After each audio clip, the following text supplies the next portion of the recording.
What was so important it couldn't wait till Monday? You nabbed the wrong person.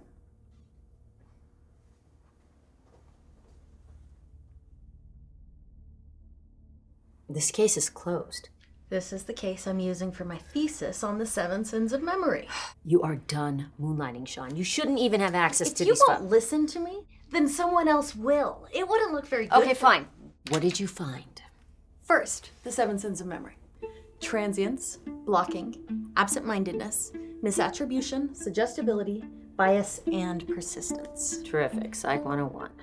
Your arrest was based on witness testimony, and human memories are far from perfect. Every witness was affected by at least one of these 7 sins of memory. Let's take a look at Rebecca's interview. Look, I know this is hard for you, but can you just tell me who was there that night? Just for the record. This isn't getting us anywhere, really. It was my birthday. You were there. Fine. My dad was there.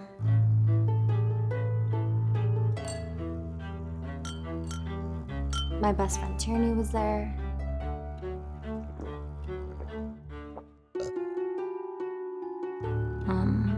Your boyfriend Gunther, remember? You know he hates that name. He goes by Whisperer now. And the chef? Oh yeah, our chef Lula May. And William, our butler. Look, I really can't help you anymore. I'm having a hard time remembering everything. Transience. Even well-formed memories are forgotten over time. It's totally natural, given that the interviews were conducted 2 weeks after the night of the murder. All the suspects showed signs of it. This isn't new evidence. We all forget things over time. You seem to be especially forgiving of that fact with your niece. Let me remind you, Sean, in case you've forgotten. I am the criminal investigator with more than 20 years' experience, and you are the intern. Just stop playing detective.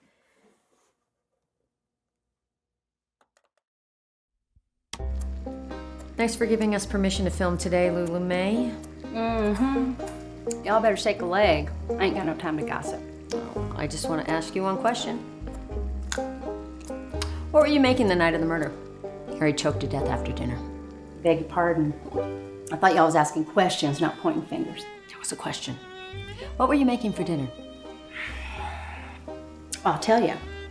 It was, oh, I can see it. It's Becky's favorite dish. She cook it all the time. Oh, brain fart. No, that's okay. No, dadgummit. It's on the tip of my tongue. It was, Ah, shrimp and grits, Becky's favorite dish. Blocking. So when a memory that you know well, like a name, a location, or a favorite dish, is temporarily unavailable, and you can't remember it. Or maybe Lula May was just trying to hide something. No way. The whole brain fart, tip of the tongue thing is a classic sign of blocking. And it probably wouldn't have happened if you hadn't made her so nervous. Blocking is more likely to happen when you're under stress. You have zero evidence for any of this. So, William, from what I understand, Harry Bellum was a bit paranoid. He liked to keep things secure. You were his most trusted companion and butler for over 15 years. What can you tell me about that? Oh, well, indeed, Mr. Bellum and I were good friends. He kept much of his house under lock and key, including his bedroom and medicine cabinet, the keys to which he only entrusted to me. Where exactly did you keep those keys? Why, in the drawer of my nightstand, of course. Wait, no, I moved them between the mattress and the bed frame. Oh, wait. They're in a safe place. I'm sure. You were the last one to have seen Harry after he abruptly left the dinner table that night. There was some sort of altercation that upset him. Oh, yes, that detestable young man Whisper. At dinner, he asked Mr. Bellum to invest in his product, some kind of new age filth or whatnot. When anyone asks Mr. Bellum for money, he becomes very agitated, but especially so in this case. Shut up. Good luck with your idiot. He retired to bed early, even before dessert and cocktails. As I had done every night, I brought Mr. Bellum his medicines and his coffee, no, his tea. Yes. And it was fine when you left him. Well, yes. But then I realized I had forgotten something.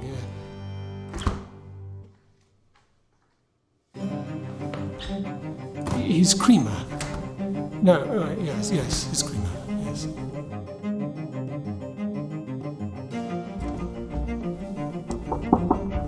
Mr. Bellum?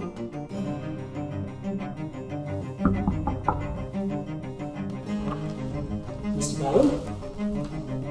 Got your creamer?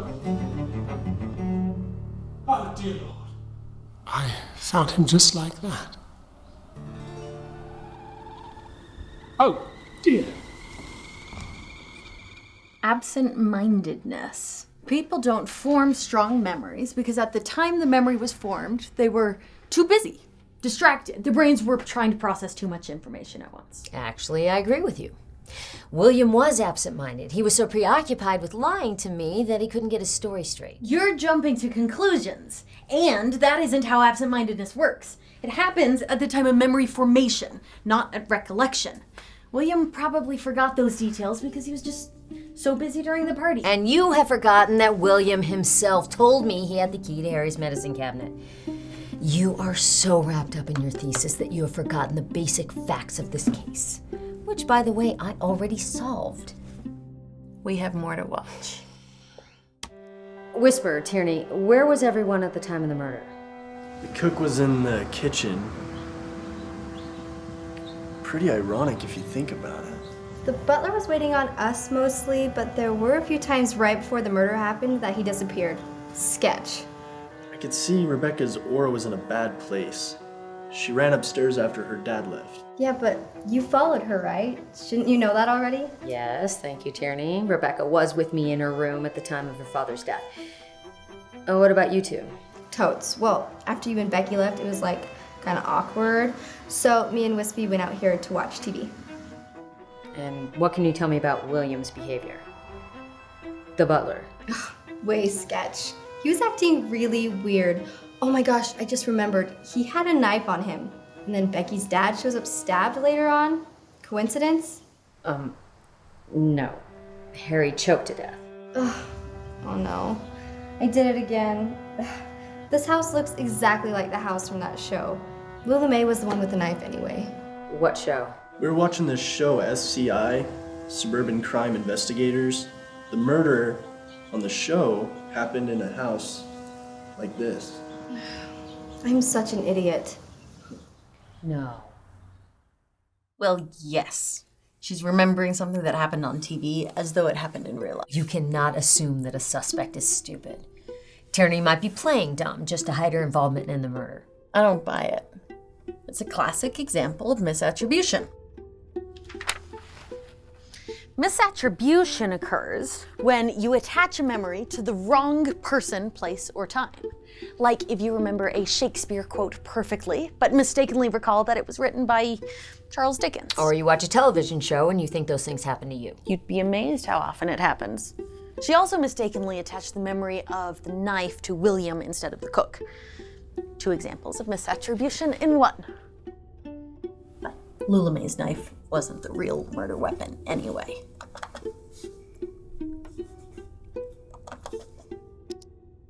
What's this invention of yours?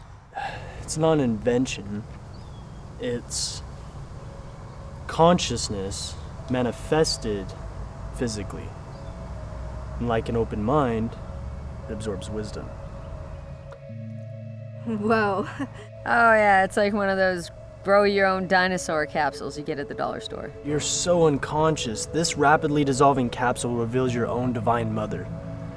If I could have got Harry to invest, we could have brought enlightenment to the world. Yeah. Shame your product killed him. What? Not cool, bro. Cause of death. An amorphous sponge lodged in his larynx. Rebecca didn't tell you? Maybe someone took the capsule from your pocket at dinner. Oh yeah. Yeah. I remember feeling something like that. So there was someone nearby that could have reached into your pocket. Oh, the butler. Yeah. He kept refilling our drinks, remember? Yeah. I barely felt it, but he totally took it. And he must have put it in Mr. Bellum's food. Oh, if I knew this was gonna be used for evil, man. Suggestibility? By asking Whisper leading questions, Tierney made him remember things that didn't actually happen.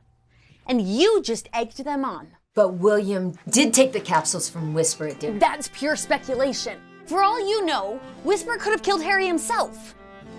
Look, I used to look up to you, but encouraging these leading questions is manipulative and wrong. Sean, this is over. I brought you on as an intern because you showed promise, not so that you would threaten me with the evidence that I collected. You know what? I'm leaving, and in the morning I want that and you gone. Wait. The murderer is coming to this office in just a few minutes. You reached out to the witnesses. Just one. In just a single afternoon, you have broken every single department protocol in the book.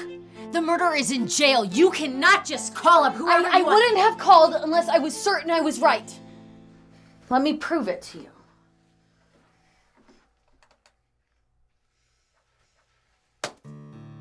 One of us here is guilty of murder.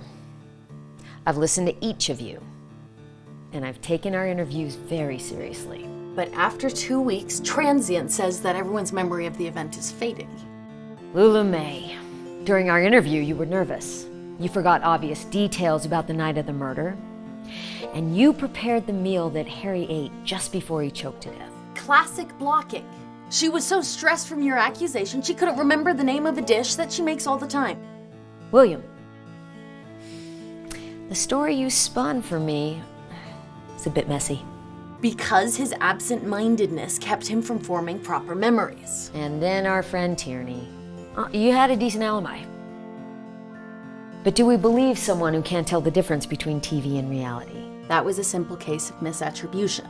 She was watching a crime investigation show that took place in a similar house. And Whisper. It was your invention that was the cause of death. The coroner pulled it from Harry's throat. Yet you say that someone took a capsule from your pocket during dinner. A testimony based entirely on suggestibility. Tierney planted that memory. Scintillating commentary, Sean. Gold star for your thesis. I'm not done. You want to know how a real murder is solved? Evidence. These capsules were designed to dissolve rapidly. In just a few seconds. Harry was found in his bedroom, not in the dining room, so that leaves only one explanation as to how he was killed. Someone swapped Harry's heartburn medication for one of Whisper's capsules. It dissolved and expanded as he drank his tea.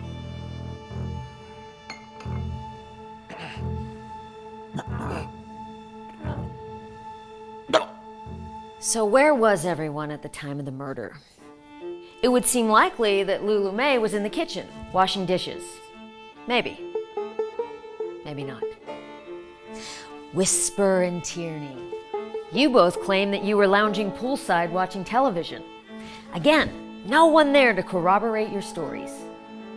William, you were the busiest of them all, splitting time between Harry's bedroom and the guests in the dining room. Rebecca and I have a shared alibi. She and I were in her room in the moments leading up to Harry's death. No, it's not that. You've been able to tell me everything since you were this high. Promise not to tell Dad. Promise. I think William is in love with me. He's been acting really weird and it's just freaking me out. He said something about a special gift. But only one person here had the key to Harry's medicine cabinet.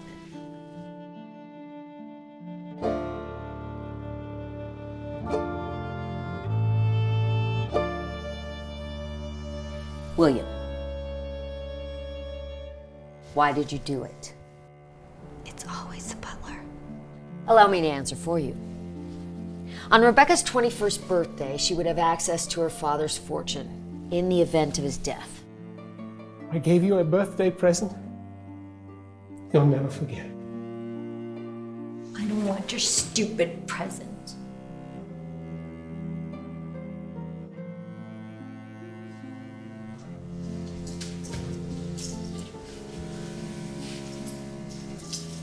For you.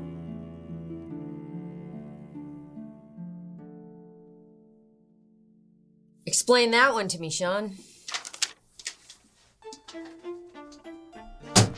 Bias. Bias? The evidence points to William. Yes, memories are fallible, and a lot of this case relies on them, but at the end of the day, you are ignoring one simple fact. One key and the one butler who had access to it. But wouldn't it be No, possible? Sean, you are the one who's biased. Stop trying to make me a fool and you the hero. Your personal feelings towards one of the suspects altered your memories. Am I too late? What's this about? Are you out of your mind? I can't believe you, after everything that about she's it. been through. She couldn't get to her father's inheritance until she was 21. And you once told me he wasn't exactly the kind-hearted father she needed. You said what? I did look at me. Unlike the butler, she had easy access to her boyfriend's stupid capsule. How can you listen to Rebecca, this? please. Do you think just I'm calm some down. kind of a monster? No, I don't at all. Don't Come on. touch me. Rebecca.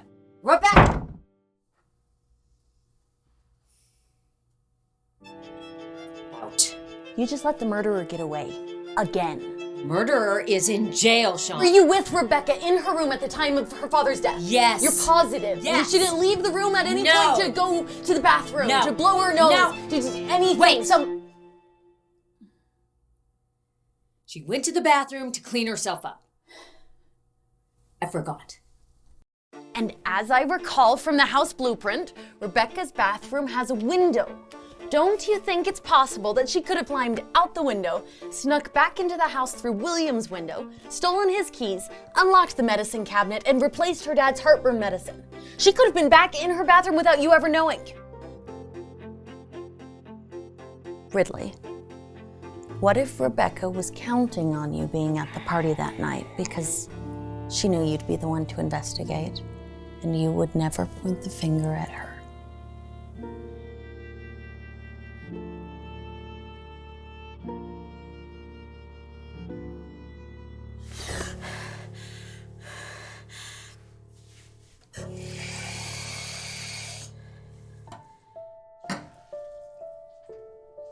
Persistence, the final sin and the worst of all. It's like a curse. Unwanted memories torture you, won't leave you alone. But the keys. How could Rebecca know where William kept the keys? It's unlikely, but not impossible. I need you to do this for me. Do you have any idea what would happen if I did? I'm turning 21 tomorrow. I can finally get it. How will I know if you really love me? Of course I love you. I need to prepare your father's coffee. Have you seen my keys? I can't remember where I've left them. And happy birthday to my Rebecca. He said something about a special gift.